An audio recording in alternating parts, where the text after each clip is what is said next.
Raquel Alves é filha do escritor e educador Rubem Alves, um dos intelectuais mais consagrados do Brasil.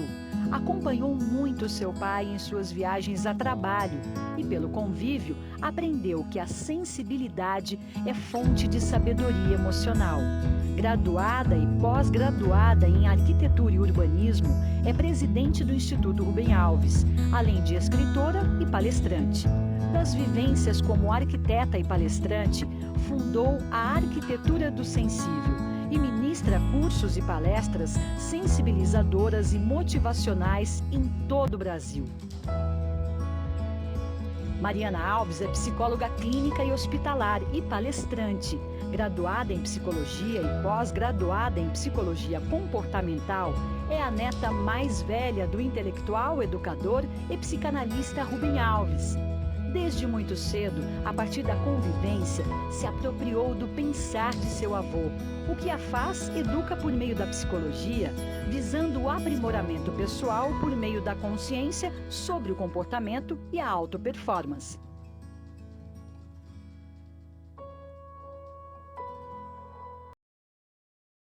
Olá, você que está assistindo a Semana Self Power, empoderamento, bem-vinda, bem-vindo. Você sabe o que quer dizer self-power?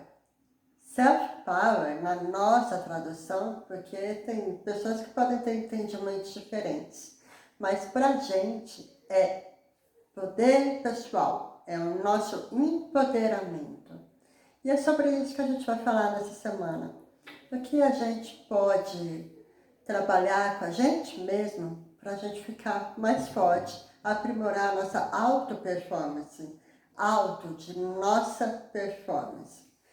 Acho que tem uma coisa muito importante que é quando a gente fala em auto-performance, autoconhecimento, autoestima, parece uma coisa muito egoísta, né, que é agir pra gente.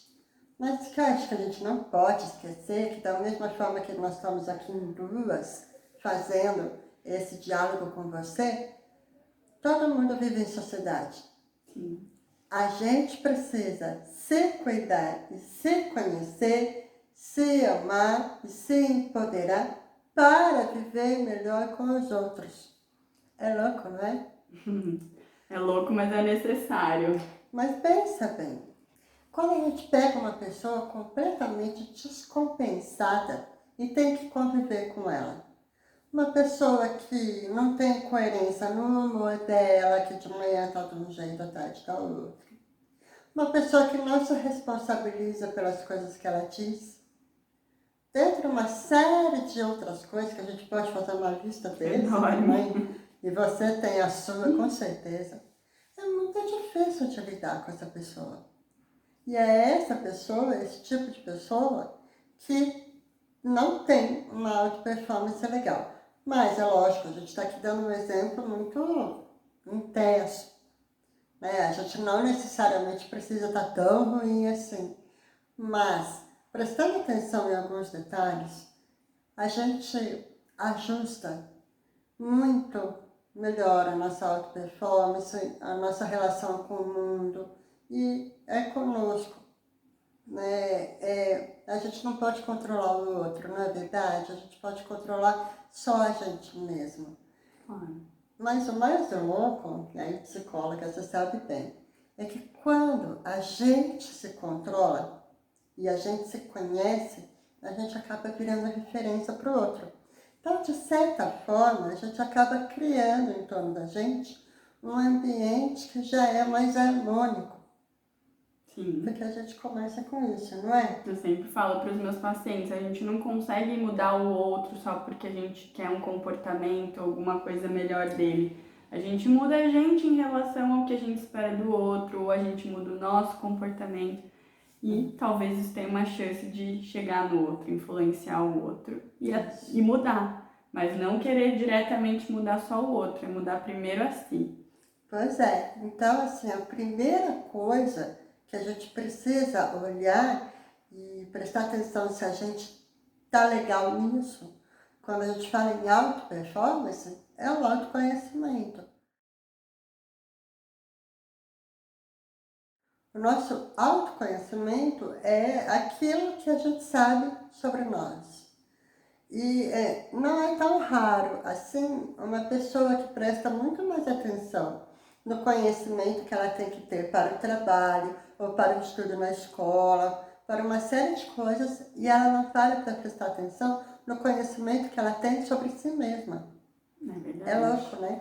Na escola, na faculdade, num curso, você está, de certa forma, concentrado para receber aquela informação.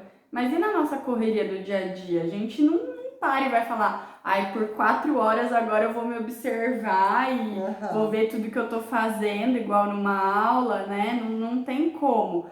Então, se a gente não se forçar esse exercício de autoconhecimento, a gente fica com menos percepção sobre as nossas qualidades, os nossos defeitos, e isso diminui a nossa chance de uma alta performance bacana, de uma qualidade de vida, da gente ser um influenciador para mais pessoas. Com certeza. E aí, como a gente não reserva esse tempo delimitado de vou prestar atenção e me observar, qual é o melhor momento, então, para a gente se observar? É naqueles momentos, que são vários durante o dia, que a gente está fazendo coisas mecânicas. Lavando uma louça ou dirigindo, fazendo uma coisa que a gente não pensa mais tanto para fazer. Então a gente pode ligar a cabeça sobre aquilo que se refere a nós. E aí é que vem o primeiro passo muito importante sobre essa nossa conversa.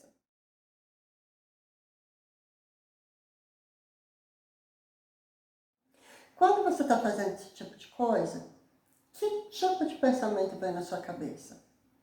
Você costuma pensar sobre si ou sobre a vida dos outros? Presta atenção.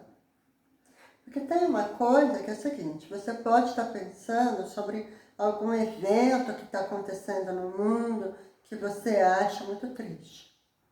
Ótimo.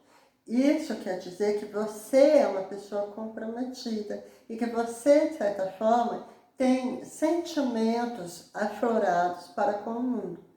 Então também perceba que você está tendo coisas legais em relação aos outros, isso quer dizer que você tem consigo mesmo. Mas se você está fazendo alguma coisa pensando, o fulano é assim, o ciclano é assado, falando mal, e se ocupando muito mais com a vida alheia, sem pensar sobre si, isso pode começar a ser um sinal de que você não para pensar sobre si, se avaliar, e isso pode dizer que o seu autoconhecimento não está tão legal.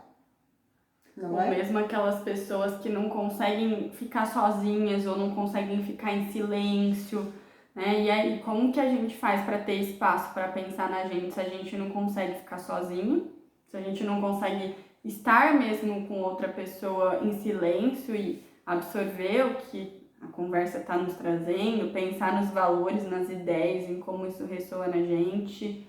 Com certeza. Se você não der espaço para isso, como que vai caber a reflexão?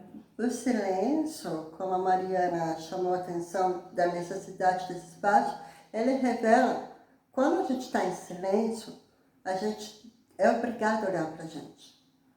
E aí, a pessoa que não gosta de ficar em silêncio, ela não gosta da própria companhia.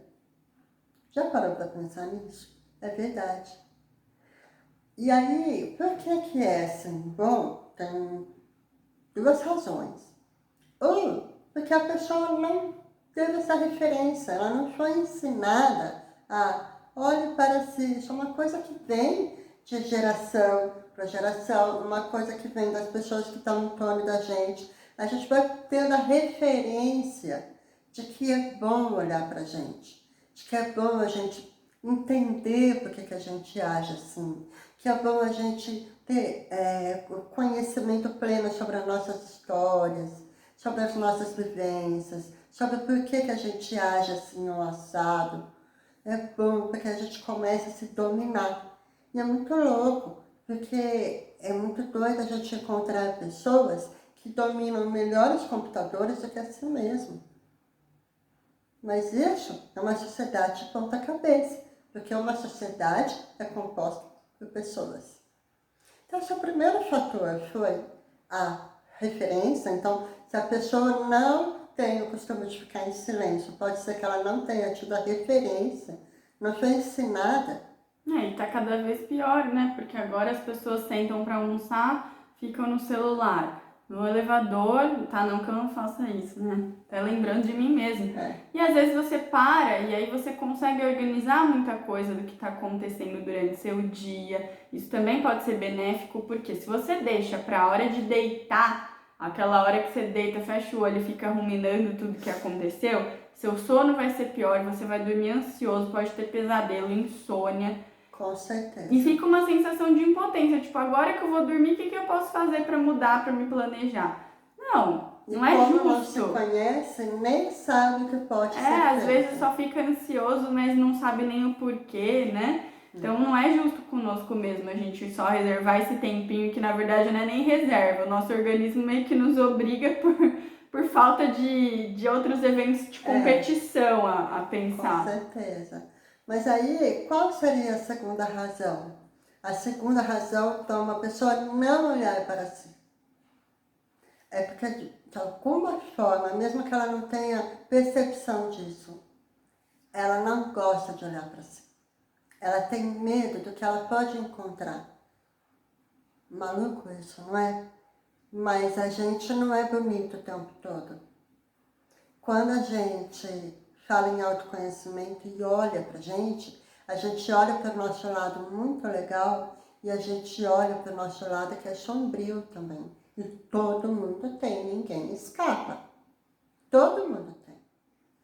E olhar para o nosso lado sombrio é duro. É assumir frente a frente que a gente tem uma faceta que a gente não gosta. Mas que a gente tem que trabalhar ela, porque senão não adianta. Não adianta, a gente não é igual então ao computador, que se não está dando certo, você reinicia ou reprograma. Ou igual a lua, que está sempre mostrando só um lado e ninguém nunca vai conseguir ver o de trás.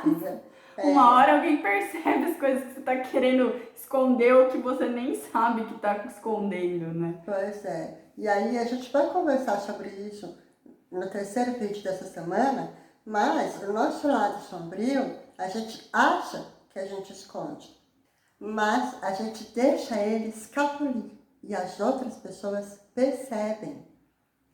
Então, o que é melhor? As outras pessoas ficarem percebendo o nosso lado sombrio que a gente fica tentando esconder, ou a gente olhar frente a frente para ele e falar, vamos dialogar aqui e eu vou cuidar de você. Né? Então, aí, como que você faz para saber se o seu nível de autoconhecimento está legal? Que tipo de questionamento? Porque, assim, com isso que a gente vem conversando até agora, já dá para você ponderar, de acordo com os seus hábitos, se você tem o costume de olhar para si, de buscar o autoconhecimento ou não. Agora, independente de você ter o costume ou não, você pode começar a desenvolver. E se você já desenvolve, você acaba aprimorando ele cada vez mais. Porque uma coisa muito legal do autoconhecimento é que ele é um processo sem fim.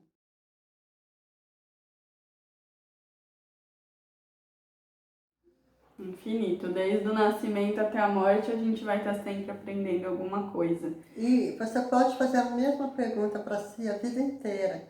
Porque a resposta, ela muda muitas vezes de acordo com as fases da gente, porque a gente vai mudando, a gente começa a se relacionar com outras pessoas, a gente começa um outro trabalho, a gente vai amadurecendo, ou então a gente simplesmente vai envelhecendo, o corpo vai mudando, e aí a gente não quer mais as mesmas coisas. Se adapta, enjoa.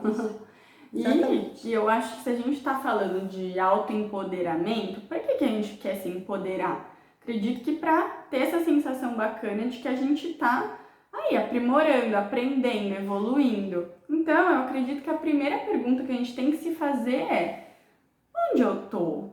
Quem eu sou? Tá bacana? Tá confortável? Eu tô feliz sendo quem eu sou? esse lugar tá bom? Eu quero me empoderar como? Em qual direção? No que? Fazendo o quê? A gente já pode começar por aí. Você está satisfeito com a vida que você tem agora? Com quem você é? E uma pergunta que você pode sempre fazer é: isso é o melhor que eu quero para mim? Isso é o melhor que eu quero para mim? Porque se a gente não desejar o melhor para a gente nunca vai devolver o melhor da gente para o mundo. Então, isso é o melhor que eu quero para mim, seja das nossas amizades, da pessoa com a qual a gente se relaciona afetivamente, a comida que a gente escolhe para comer, as músicas que a gente escolhe para ouvir, qual é o tipo de cultura que eu absorvo. É isso que eu estou consumindo do mundo para mim, vai fazer de mim a pessoa que eu quero ser para o mundo? Acredite, até a música que você escuta interfere. Porque se você escuta músicas que não te induzem a pensamento algum, a gente fica preguiçoso de pensar. Fica estagnado, né? Estagnado. Agora, até a música, ela traz alguma coisa e você fala, nossa, é verdade. E pode ser um rock. Não, e você nem precisa concordar com o conteúdo, você pode discordar. Claro, mas então, o que você está consumindo do mundo? É o melhor que você quer para si? Porque quando você fizer essa pergunta, você, em primeiro lugar, vai estar o tempo todo olhando para a sua pessoa e para aquilo que você quer. E aí, agora a gente vai trazer outras perguntas e questões que a gente sempre tem que levantar em relação a gente, mas sempre acompanhado do isso é o melhor que eu quero para mim. E tudo bem se você não tiver no melhor que você quer, desde que a partir dessa pergunta você crie algum tipo de estratégia, de não é, mas vamos com paciência, vamos com cuidado, olhando e evoluindo. Exatamente, porque autoconhecimento é uma autoconsciência. Então, se eu tenho consciência de que isso não é o melhor para mim, eu entendo que isso interfere no meu humor, que eu posso ficar dando a resposta atravessada. Então, quando tenho a consciência, eu começo a me administrar melhor. E aí, o resto a gente começa a conduzir para mudar, para pegar aquilo, eleger aquilo que a gente acha melhor. E pra gente também eleger o que é o melhor pra gente, uma pergunta que é super importante da gente fazer e retomar também, porque pode mudar, é qual é o sentido da nossa vida? Qual é o propósito da gente acordar todo dia cedo? Por que a gente levanta e se força a trabalhar? Com certeza. O que nos move para essa direção? Você sabe? Tenha consciência, veja bem, você pode dizer, eu acordo de manhã para pagar conta. E ninguém aqui vai ser hipócrita de dizer que isso não importa. Claro que importa. Nem sempre a gente consegue trabalhar com aquilo que a gente ama. Então, nem sempre a gente vai acordar e falar, opa, estou indo trabalhar e tal. Mas, tendo a consciência de que eu vou trabalhar porque eu tenho que pagar as minhas contas para poder fazer o que eu amo. Então, você tem que saber o que você gosta, saber o seu sentido. Então, por que você levanta de manhã? Se você levanta se arrastando para pagar a conta, beleza. Mas aí quando você vai fazer o que você gosta, você levanta mais animado. Tem que saber o que é. E organizar, então, o seu dia a dia para você poder ter contato com o que você gosta. Isso é muito importante. E ajuda pra caramba. É um jeito de você ser automotivado. Tipo, poxa, segunda-feira, tô super cansado, queria mais um dia pra descansar. Mas eu tô aqui na Terra pra tal propósito. Pode ser dos mais simples, né? Que seja voltar pra casa pra conviver com a sua família no final do dia e ter qualidade de vida, ter tempo com eles, educar os filhos ou dividir momentos bacanas com a família, com amigos, qualquer coisa. você sabe, quando a gente fala em sentido da vida, as pessoas podem pensar, uma coisa grandiosa. Não, o sentido da nossa vida pode ser exatamente isso. Amar quem está do lado da gente e cuidar da nossa casa. Ótimo! E que quando a gente toma consciência disso, a gente começa a fazer isso com mais vontade. Tudo fica melhor. E como a gente oferece com mais vontade, a gente recebe dos outros com mais vontade também. Tudo começa a otimizar e aí, é isso o melhor que eu quero para mim? Tudo começa a se encaixar, percebe? E aí tem outra questão, essa um pouco mais audaciosa, sobre o autoconhecimento. Você conseguiria escrever uma frase dizendo sobre a sua vida? Você conseguiria se resumir assim? É claro que a gente não consegue, né? Mas Pode copiar de algum autor? Só que quando a gente se conhece de uma forma bem bacana, a gente sabe o nosso ponto de destaque. A mensagem que a gente quer deixar para o mundo, que a gente quer passar durante a vida e também durante a morte, né? Exatamente, porque assim, pensa bem, depois que você partir, como que você quer ser lembrado pelos outros? E o que você está fazendo hoje está contribuindo para isso? Então, olha essa conexão sobre o seu autoconhecimento. Nós somos uma máquina bem difícil de administrar, porque somos nós. Mas a gente pode direcionar. Claro. O que eu estou fazendo hoje contribui para o que eu quero deixar aqui? Está batendo?